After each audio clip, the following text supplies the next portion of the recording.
posh saloon cars. They are the staple transport of business executives as they offer impressive luxury, the latest technology, decent space and a relaxing drive. But which did you choose between the BMW 5 Series, the new Audi A6, the Mercedes E-Class, or if you want something that's a little bit more left field and you don't like diesel, the new Lexus ES. To do that, I'm going to compare their designs. Yes, I'm a total and utter car bore. Critique their cabins. I like the inside. See how practical they are. Oh, I'm stuck. Yeah, I'm definitely stuck. And find out what they're like to drive. We're just not the smartest nation. First though, let's look at how much these cars cost. So the Lexus starts at £35,000, the Mercedes around £38,000, the Audi getting on for £39,000 and the BMW £37,000. With these kind of posh vehicles, part of what you're paying for is the badge on the bonnet and how expensive the car looks in the executive car park. Do you know what the E stands for in Mercedes E-Class? It stands for elegance. Actually it doesn't, I just made that up, but it could do because it's such a graceful looking car. Now I'm going to give you a little tip. You know when you're driving at night and you think that there's a Mercedes behind you, you can tell which model it is by the amount of lines it has and its daytime running light headlights. If it's got one line, it's a C-Class. If it's got two like this car, it's an E-Class, and if it's got three, it's an S-Class. Yes, I'm a total and utter car bore. Now, Audi design is often criticised for being a bit of a bore too, but I think the A6 is merely understated rather than just dull. I really like this car from the rear three quarters. Those rear haunches just remind me of the Quattro from the 80s, and that silver strip through the lights just looks really cool. Now, a lot of people may say, nice arse, shame about the face, but actually I also like Audi's big gaping grille too. Out of the three Germans, it's the BMW which is the most reserved looking. The 5 Series is a smart enough looking car, but it doesn't exactly stand out. I mean, it's neat enough, and you absolutely positively have to go for M Sport because then you get some more aggressive bumpers front and back and some side skirts. In fact, buying a 5 Series that's not in M Sport is a bit like going to a black tie event in just a tuxedo and not wearing the black tie. However, if you're the kind of person who would wear a white tuxedo just to be different from the rest, then the ES could be the car for you. This is easily the most distinctive looking car of the bunch.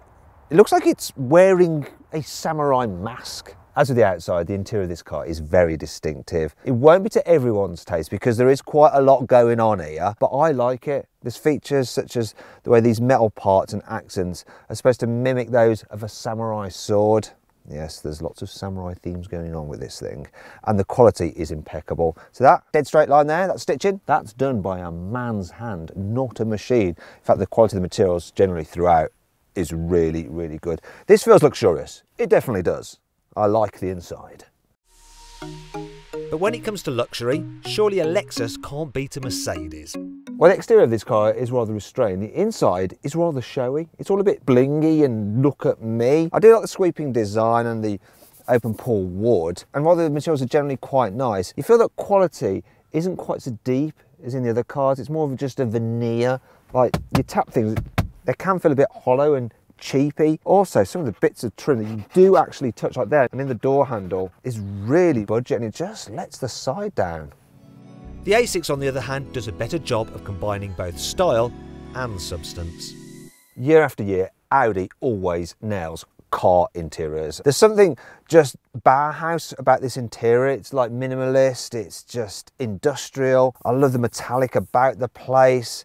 You know, it's so uber cool. I mean, really, if you turn this car on, you should think that it would automatically just play techno music. And quality is generally good as well, so soft touch materials about the place, it feels solid. There's only one or two places where you'll find cheap, scratchy plastics. And even though this is a big block of plastic up here, it just looks expensive enough that it just doesn't matter.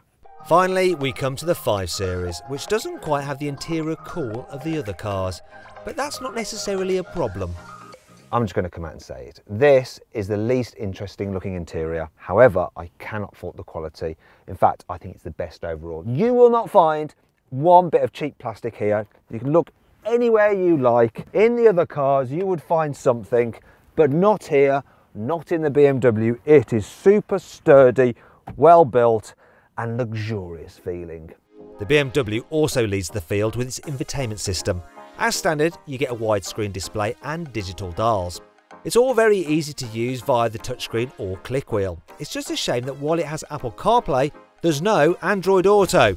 The next best system is the Audi's, which does have both Apple CarPlay and Android Auto. You do have to pay extra if you want the large main central screen and the posh digital dials, but then it looks glorious and has dead easy to use menus. Unfortunately, being a touchscreen only that's mounted relatively low down, it's quite hard to use while you're driving, especially as the climate controls are operated via the lower central touchscreen.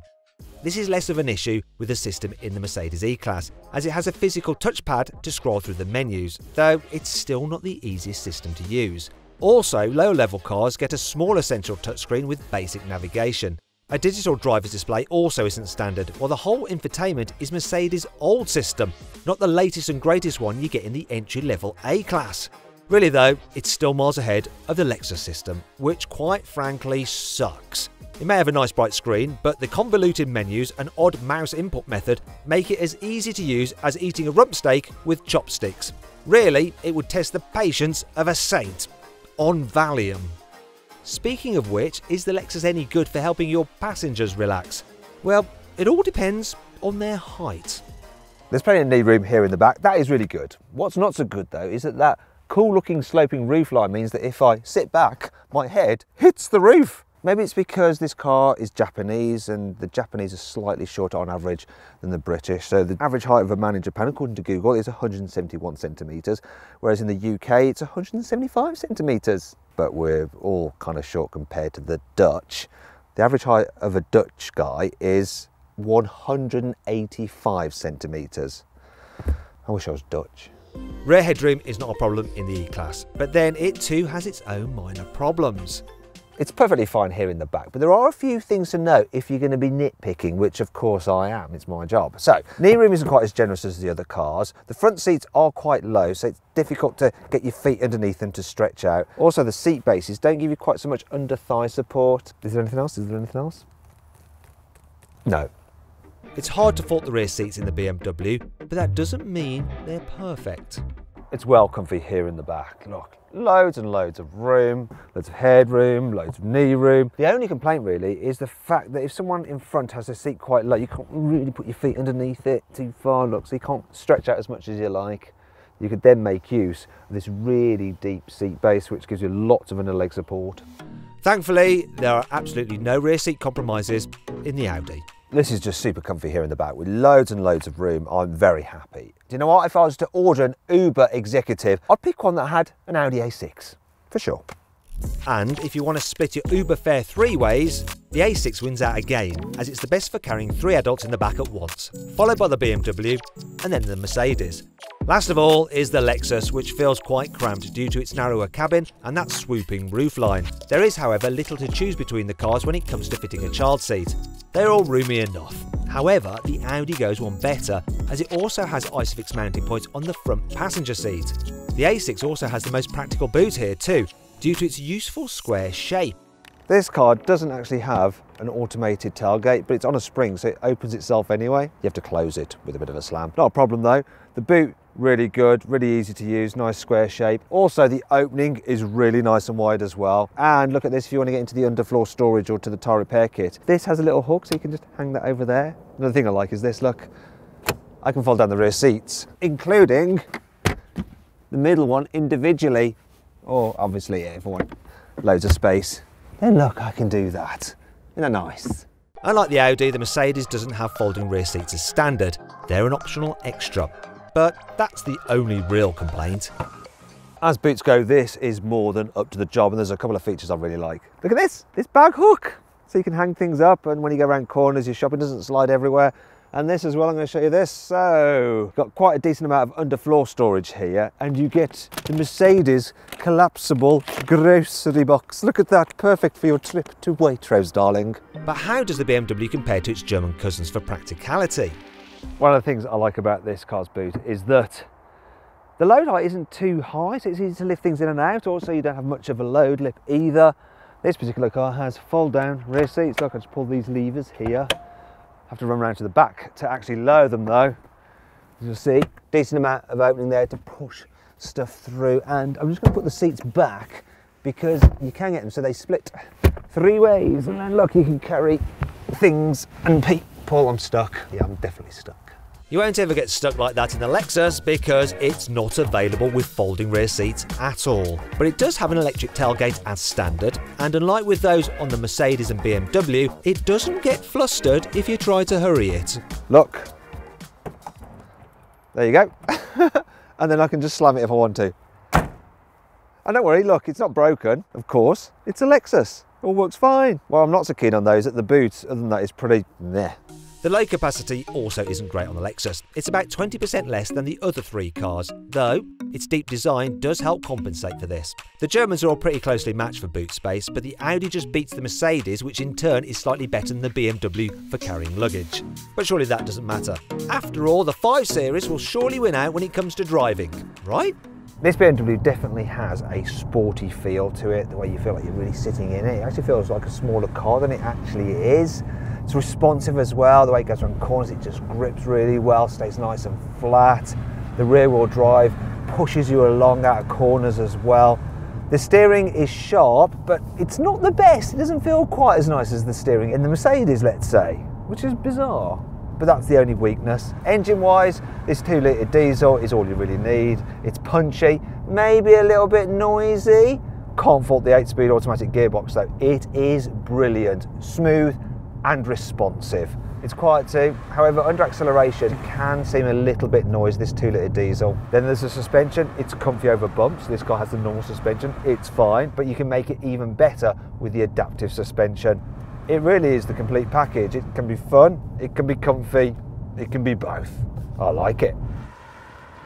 The Audi A6 sits pretty much bang in the middle of its 2 German alternatives in terms of how it drives. It's almost as comfy as the Mercedes, and it's almost as sharp to drive as the BMW. It's a fabulous, fabulous all-rounder, and the steering's sharp, although you don't really feel much of what's going on with the front wheels. That's my only complaint. Oh, I do have another. When you put your foot down with this 7-speed gearbox that you get with the 2-litre diesel, it does take a bit of time to respond, and it can be a bit jerky when you're manoeuvring around town. You can get an 8-speed with a 3-litre diesel, and that is actually a little bit more sluggish but smoother when you're just coasting. 2-litre diesel engine in this car is punchy enough, quiet enough for a diesel. This car is a fabulous, fabulous all-rounder. If I was going to buy it, there is one upgrade I'd have, and that is the air suspension, because then it's even more comfortable than the Mercedes on its air suspension. It's sublime. But people don't tend to buy air suspension. In the UK, we tend to buy options we can see, like huge alloy wheels, which ironically actually reduce comfort levels. We're just not the smartest nation. The Mercedes E-Class is all about the comfort, and it totally nails it. So it's quiet to travel in, it's comfy over bumps. In fact, the standard suspension is probably just the best out of the bunch in terms of dealing with bumps. And you can make it even better if you get the optional air suspension, then it just floats up the road. The automatic gearbox, it's very smooth, you don't even notice it changing gears. And when you put your foot down, it responds really, really quickly. And the 2-litre diesel engine in this car is punchy, yet economical. The surprising thing is that the steering actually feels quite sporty. Oh, wait a minute.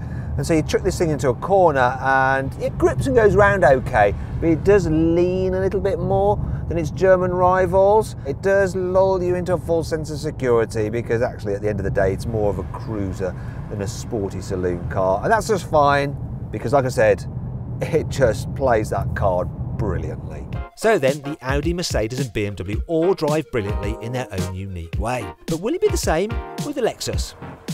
There's something you have to accept with the ES, and that's that it doesn't particularly like to be driven quickly. If you suddenly want to accelerate and go fast, the engine makes a bit of a groaning sound.